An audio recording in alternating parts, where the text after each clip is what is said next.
Gang. Welcome to the Social Millennial Podcast. I hope you guys listened to the last episode because it was all there. My thoughts about Mr. Floyd and what's going on right now.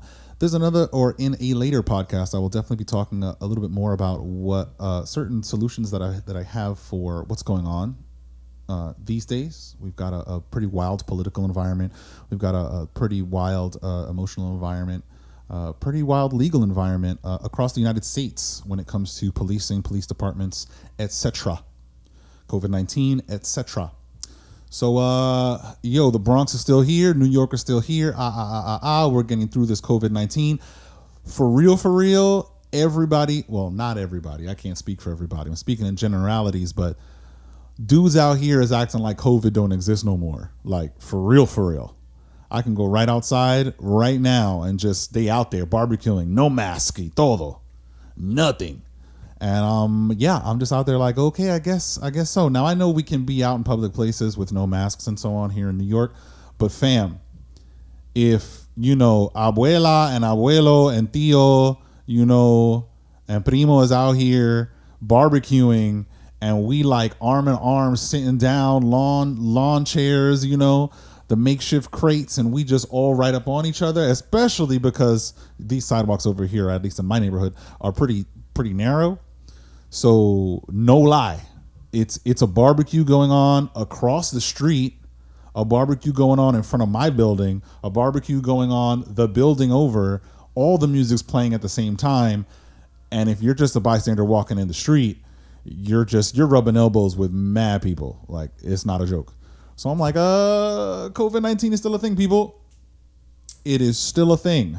Young people are out here walking in groups, 4, 5, 6, 7, 8 deep. Like, COVID is still a thing, y'all. It's still out here. But switching topics. Some pretty great weather we've been having out here in NYC. It's not quite summer yet, but fam, it's nice and hot. The puercas is out here doing a thing. Everybody, tia is out here. All the tias is out here have been waiting to put on their Misto Ling pants and waiting to get out here and do what they got to do, making sure that they show off all of their shots that they got out in DR. I'm not shouting nobody out. I'm not implicating anybody, but allegedly. So, we out here. And I've got something that I've been sitting with. I've been looking through the news and seeing a lot of negativity. Oftentimes the news is negativity. Oftentimes because of the nature of our world, and I guess because of the nature of getting clicks and getting views and getting ratings, you want to report on a lot of horrible things going on in the neighborhoods and in our world. And it caused me to think about the closures that have gone on in various industries, and certain things are opening up now, and certain areas are coming out with COVID-19 plans and so on to reopen again, because people got to make money, people got to the industrial complex has got to keep going regardless of the field, especially in the entertainment industry. And so since I'm in the entertainment industry, since I'm out here using my gifts, my talents for live performance, it caused me to think about how at the start of this March, I guess, late February, when things really shut down, what come to mind, movie theaters, live venues shut down, concert halls, Broadway is still shut down, is still closed y todo. They're talking about coming back in 2021. Reopening all those theaters, because who's going to want to sit next to somebody else with COVID-19 going on? And then you've got to pay for the special cleaning company and that's qualified to come in and sanitize everything after every single show. And I can understand how it could become a headache. I'm sure the people at the Broadway League are trying to figure out what they're going to do about this, because a lot of theater owners are losing money, are hemorrhaging money. A lot of producers and directors and so on have not gotten paid. lost a lot of time and a lot of effort and a lot of energy building up these shows and marketing these shows and so on. And there were plenty of shows that opened on Broadway in December and in January that almost immediately shut down. I don't know if y'all could hear it, but we got the Sounds of New York happening. Mr. Softy is out here listening. I'm hearing. I don't know.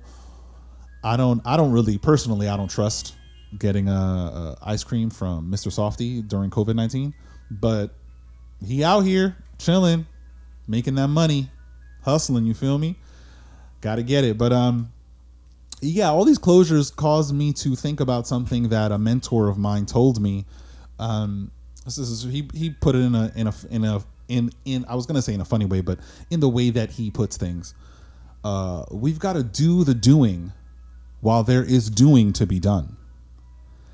For my youngins, for my millennials, back in junior high and high school with mini schools, XYZ. If anybody remembers who is listening, remember the Do Now? I remember in my school, Our Savior Lutheran. Big up, props, Our Savior Lutheran, St. Raymond's, alumni. I remember being at Our Savior Lutheran and our homeroom teacher, Mr. Horgan, who, big props to Mr. Horgan. I'll probably share a bunch of stories about Mr. Horgan going forward on some of these podcasts. I haven't talked about him yet, but this dude was very influential in my life going into college. But I remember, man, we used to come in with the Do Now. We're high schoolers, a bunch of clowns in the class flipping out for class, and Mr. Horgan used to teach histories, so world history, American history, etc. And man, we used to come in, act a fool sometimes, clowning around, and do it now. He used to get a little heated, but it's basically that: do now and do it now. Do the doing while there is doing to be done. Because you never know. You never know when things are going to close down. I would never think, or I would not shudder to think, but it was never in my thinking that there would ever be some kind of disease that was going to cause things to shut down. Some type of sickness, some kind of bug. Now, millennials, y'all all know we survived SARS. We lived through the swine flu. There was the avian flu, and so I just didn't think anything of it after going through all of that I would ever think that the world, pretty much most of the world, would just shut down and so many people would die. It's up there with zombie apocalypse, thinking that that would never happen. That's just in the movies. And up until this point, something like COVID shutting everything down was in the movies. It had not happened in our modern time. Now, of course, you've got other epidemics and things that have happened in the past that killed so many people around the world. But you would think modern time, modern medicine will be all right. Clearly not the case. So as a lot of things have closed down, I'll speak from my experience in the entertainment industry, as things have closed down for us musicians, singers, vocalists, and so on, and jobs have sort of become few and far between, and gigs have become few and far between. We got to remember that we need to take advantage. So, and that's in any field, with anything that you do in your spare time or your passion or your job, and you're going for that next promotion. Do the doing while there's doing to be done. I can definitely speak from experience with procrastination and being a serial procrastinator. I'll be transparent in that way. I'll be out here sometimes doing what I'm not supposed to be doing and wasting time. Sometimes it helps my creative process and sometimes it doesn't. But I'm sure we all fall into that trap from time to time, some more often than others. But now seeing that stuff could really be gone, things that we really think are there, or might or could be there for forever, could be gone tomorrow. That's really how it was. COVID hit and they started shutting down stuff. Things were open one day and completely shut down. Times Square was Times Square one day and then a ghost town the next day. It was like that. I've went out and visited and seen how things are right now, and where Times Square is just full of tourists. Really, it's a tourist spot. I mean, it's not really the spot anymore. Back in the day it was, but ain't nobody out there. It is a ghost town. Ghost. Now I'm sure people are out and about because they, lifted a few things and opened a few things now. But even then, there's a threat. Cuomo's been threatening to close stuff down again, and he's talking about restricting travel from Florida because Florida's been open all the way. They opened the beaches and all that jazz, and he's trying or thinking about doing that to sort of quell or quell the rise in cases as we're opening up. So do the doing while there is doing to be done, because that doing may not always be around. You may not be able to, and oftentimes we don't appreciate the things that we have until they're gone. So there were jobs and gigs that I had and had been maintaining that felt like chores, felt like slogs. And now I'm like, man, I can't wait to get out there. I can't wait to, So do the doing while there is doing to be done. Because then what? Then time passes by and you didn't do the doing while the doing was there to be done. So then when it was time to start doing again, you're behind. You may have been ahead. You may have been on top of things, but you've gotten set back because when it was there in front of you, you didn't jump on it. You didn't take the opportunity. And even aside from COVID-19 and aside from things closing down, the principle rings true. Do the doing. Get it done. It's in front of you. That has to do with opportunities. Like I said, in your job, to do greater, to do better things, to do farther reaching things. Do that then, because you don't want to miss that opportunity. It may never come back. If it does, it may never come back in the same way. You may not be the same person when that opportunity comes back around again, if it ever does. So you want to make sure to do the doing while the doing can be done.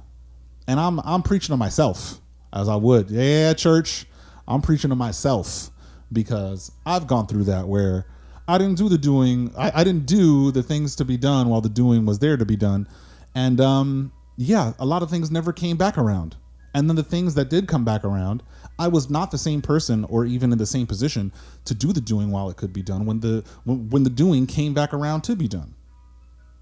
And then I'm kicking myself and I'm like, man, this could have been a great opportunity. Or you see somebody else who jumped on it when the opportunity was there and they're doing their thing in the way that they do it with the thing that you could have been doing. And you can only kick yourself because it was there, and for whatever reason you procrastinated or out of laziness or what have you, melancholy or feeling lethargic, and you just didn't do it. You rested on your laurels and it didn't happen, and you can only blame yourself for that. You can only blame yourself. So young and old, do the doing while the doing can be done. Now back onto COVID, sort of COVID. Having to do with our quarantine, I've noticed a lot of memes, fam, on Facebook and Instagram and in the Twitterverse.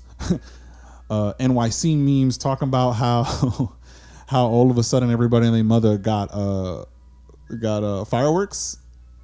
And my mentor, one of my mentors brought this up to me or reminded me of this, and I've noticed it. I'm out here in the streets and it's not 4th of July yet, but you can hear some fireworks every night, which I think is fire, but it seems like a lot of people don't like it. And I don't know if it's, as my mentor would put it, the Molly, Polly, Hollies, and Dollies, the Idaho, Ohio, transplants to New York City. I don't know if it's just them saying that, but there seems to be people who are upset about the fireworks. Now I understand some people got to get up early for work and so on and so forth, but a lot of us are still kind of in quarantine. So it's like, fam, if y'all could be out here at 7 o'clock every night or 5 o'clock or whatever during this entire quarantine and making all that noise in the streets with the clanking of the pots and so on and so forth. And I understand the reason why that existed and why that started. But if y'all could be out there and not be upset and feel disturbed by quote unquote the noise or what have you, listen, we could be out here with contributing to the sounds of New York with our firecrackers and our fireworks, fam. Now, I know fireworks are illegal in New York City / New York State, if I'm not mistaken. They have not been legalized. I was around at the time when they were legal, before they became illegal, and 4th of July around this time was Fire Flames. For those who remember, millennials, now I know, those beyond remember, but millennials, I remember on my block, Fordham, West Fordham, we used to have fireworks. We used to throw firecrackers. We used to have the poppers, and we were kids playing with this stuff and just having all kinds of fun. But there's so many people that are upset about it, and I feel like we love it, man. Think of this as my mentor had said, think of this as not the tailgate party, but think of this as the pregame for 4th of July. We need to find any little thing that we can to celebrate and to be celebratory about, to pull us out of our sort of existential funk as we've been going through all of this racial unrest, civil unrest, societal unrest regarding all that's happening in the world these days. It's just so much going on, and so much that's weighty going on. It's not just like, things are happening. It's our world. Things happen all the time, but a lot of weighty things are going on. A lot of things that are going to affect our society in the next 20, 30 years. And so I understand why so many people are feeling that weight, feeling lethargic, feeling melancholy, some feeling lonely, some feeling inadequate, some contemplating their life up to this point. If we have the ability to share in a celebration, let's share in that celebration for as early as we can and for as late as we want to. Now, I know maybe not a lot of people are going to want to celebrate the 4th of July, or maybe not going to want to celebrate America's independence because of XYZ racial things and tensions and policing going on right now. But we're here in this day and age, in this point in time, and so much has gone on to get us to this point. Let's celebrate it. Let's celebrate us. Let's celebrate surviving for this long. Not all of us made it. Not all of us made it this far. And we've made it this far. RIP to everyone who couldn't make it, but we made it. We're here. We're still alive. And let's be happy about it. Let's enjoy it. Let's live. Let's take a slice out of life and not just survive or not just subsist, but kill it. Love it. Grab life by the horns and just ride it, So yeah, fireworks. I love it. It's just contributing to the sounds of the city, which is already amazing. New York City is the greatest city on earth. Don't at me, or at me if y'all want to, go back and forth. Greatest city, New York. Melting pot, crossroads of the world, fam. So yeah, moving on, most certainly. I found that even in this quarantine time where a lot of us have lost our employment, been forced out of our employment, companies just went under, employment dried up, they just couldn't pay us, so it was just better for us to hit unemployment to at least get some type of paycheck to be able to pay our bills in some way, shape, or form. If I had to find a silver lining to this, and believe me, it's with great trepidation that I try to find a silver lining, considering so many have died from COVID-19. So many of my friends' family members have died. So many of my friends have been hospitalized because of COVID-19. It helps that we have sort of a respite or a break. I know so much seems to be to our disadvantage, with things closing down and so on. And, a lot of us having to get food deliveries and covering up and sanitizing like crazy. But there was a silence and a break and a calm. I can speak for New York City in that during quarantine it was quiet. There was nothing too crazy going on. There was not a lot. Sounds of New York were sort of not on mute, but just chilling. And I feel like such a slowdown, of New York City. We're usually the city that we are still, not usually. We're the city that never sleeps, that's always moving. Caused us to kind of slow down a little bit and take stock of what's going on in our lives and what's going on in the world. And it sensitized us a little bit. And I feel that we need that. We don't need COVID-19 to create a circumstance for us to be sensitized. Do not misread what I'm saying.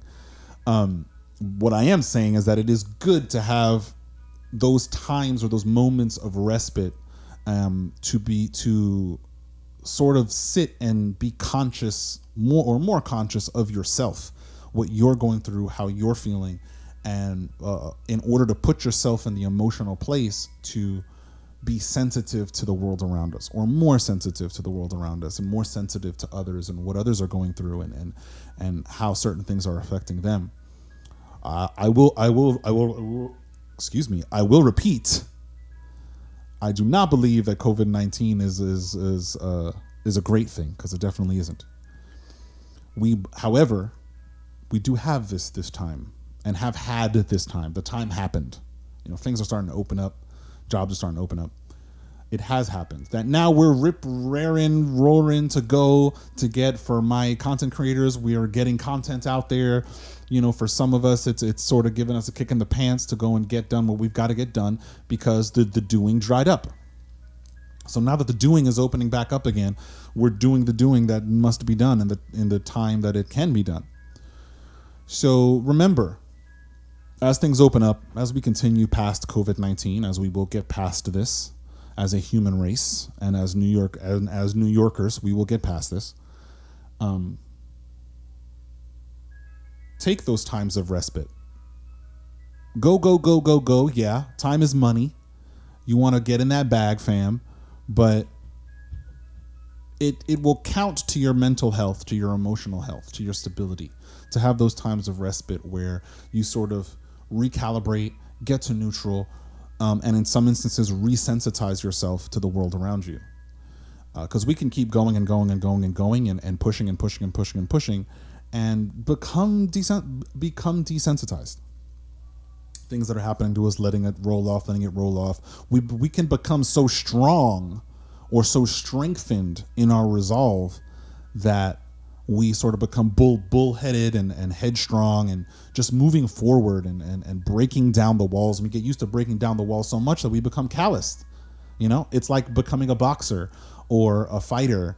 If you're fighting Muay Thai or you're fighting karate or you want to, let me say it this way. If it's like training to become a professional fighter, you have to get your body strong. So some of those nerves will die. Some of those bones are going to become tougher. You're going to feel certain things less in certain areas of your body. And as we push forward with a resolve and a confidence that we should have and a boldness that we should have, we always need to remember to not allow, or to allow for a threshold where we sort of stop feeling. Less and less we get desensitized to what people are telling us, to what's happening in our lives, to our world around us, because we're just with the blinders on, focused on the goal. We get to the goal, we get to the next one, we get to the, sometimes we got to sit down, smell the roses where we're at, take it in, take a breath, and then move forward again. You got to resensitize. You got to get it back to neutral. You got to be able to feel. Because then you can push, get to the very top, and now you don't feel anything. You've become so calloused to the world around you, and because you focused so much on making sure that you were strong enough to get to the next level, that when you get to where you want to be ultimately, you sort of don't feel the way that you thought that you would feel, because you were desensitized. You're like, I'm finally here, and you're used to pushing and being strong and finding scenarios where you can be strong. that when you get to the goal, you're like, I can't find any more scenarios, or I'm finding it hard to find scenarios where I can exercise my strength. And a lot of mental things happen then, sort of doubling back and emotional doubling back. So sit down, take a breath, enjoy where you are, and then move forward. Get to your goal, sit down, take a breath, then move forward, just so you can stay sensitized. You can continue to live in the moment, and not necessarily living in, 3 months from, living for 3 months from now. But you live for now. You enjoy what's happening to you. Enjoy the journey. So when you get to the end, it's all the more sweet because you were sensitized enough to enjoy what was going on throughout the journey to then make it to the top and enjoy it to the fullest. All right, so we've reached the end of the podcast. I have, unlike last week, I've got a recommendation, a rec. I know some of us are still in quarantine. Some of us aren't. Some of us are getting out there working, essential workers, everybody. I just stumbled upon Russian Doll on Netflix. Y'all need to see it if y'all have not seen it already. It is fire. Fire flames. I didn't think it was going to be, I just took a chance. I was like, okay, let's see what this is about. I kind of like Natasha Lyonne. I like her in a lot of other smaller things that she did, or that she's done, I should say, in film and in TV. And so I saw that she was the main character, playing the main character. So I'm like, yeah, let's do this, please. And so I started it and did not regret it from start to finish. It is fire. 8 episodes, I believe, no filler episodes. It feels like it was. It feels like what a real standalone sort of Netflix series should feel like, where it's like an extended movie, like they wanted to tell this huge story and then just divided it up. So there's no weird filler stuff. It doesn't feel like it's a Netflix series or a Netflix show where they sort of have to fill up certain amounts of episodes. Because even in the 8 episode format, it's like, fam, it's still like there's still filler. I remember Marvel, they with Luke Cage and so on, they had like 12 episodes or something, and there was still 1 or 2 filler episodes. So I'm like, okay. So I see this series, and that sort of turned me off to Netflix original series. But I saw this series, and it is Fire Flames. Fire Flames. Let me read you guys a synopsis, in case you guys like this stuff. Let's see. A young woman who is on a journey to be the guest of honor at a party in New York City, but she gets caught in a mysterious loop as she repeatedly attends the same event and dies at the end of the night each time, only to awaken the next day unharmed as if nothing had happened. It is lit. If y'all like time loops, it's fire. It's sort of a sci-fi concept, but it's not science fiction-y, for lack of a better term. Like it's not a Westworld. It's not mind-bending kind of. It's got those elements. It's not a Rick and Morty. It's not far-fetched and fantasy kind of stuff. It's grounded. It takes place in New York, of course, a native New Yorker. So I appreciated that. Main character, everybody's New Yorkers. But it's a really cool blend of just that real world sort of comedy drama with the backdrop of this weird time loop thing going on, and you strap in and you're on the ride. It's really, really great. Natasha Lyonne, she not only stars in it, she co-created the show with Amy Poehler and is one of the writers of the show and is a director for the show. So it's pretty fire. Y'all got to see it. It is crazy fire, like all the way. So we've reached the end. If y'all have any questions of me, questions, comments, concerns, burning issues, please comment down below. If you're on YouTube, please like, subscribe, share. You feel me? Please comment down below if you're on Instagram. If you want to get questions to me, sort of topics that you want me to talk about in depth, I have no problem sitting down and breaking out the notes and talking about some really, really deep things as a Bronxite, as a native New Yorker, as a millennial. let me know. You can get to us at the Social Millennial Podcast. I'm sorry. You can get to us at Social Millennial Pod on Instagram, Facebook. You can get to us. You can email me questions if you want to get to me directly at the Social Millennial Pod at gmail.com. And if you're on YouTube, like I said, comment. We have a YouTube channel. If you're not on Stitcher, if you're not listening to podcasts like that, hit us up on YouTube, the Social Millennial Podcast. I just want to reach out to y'all, link up, talk, touch points. Let me know. The show is going to be ever evolving, and we are definitely going to be here to stay. I'll see y'all next week. Peace.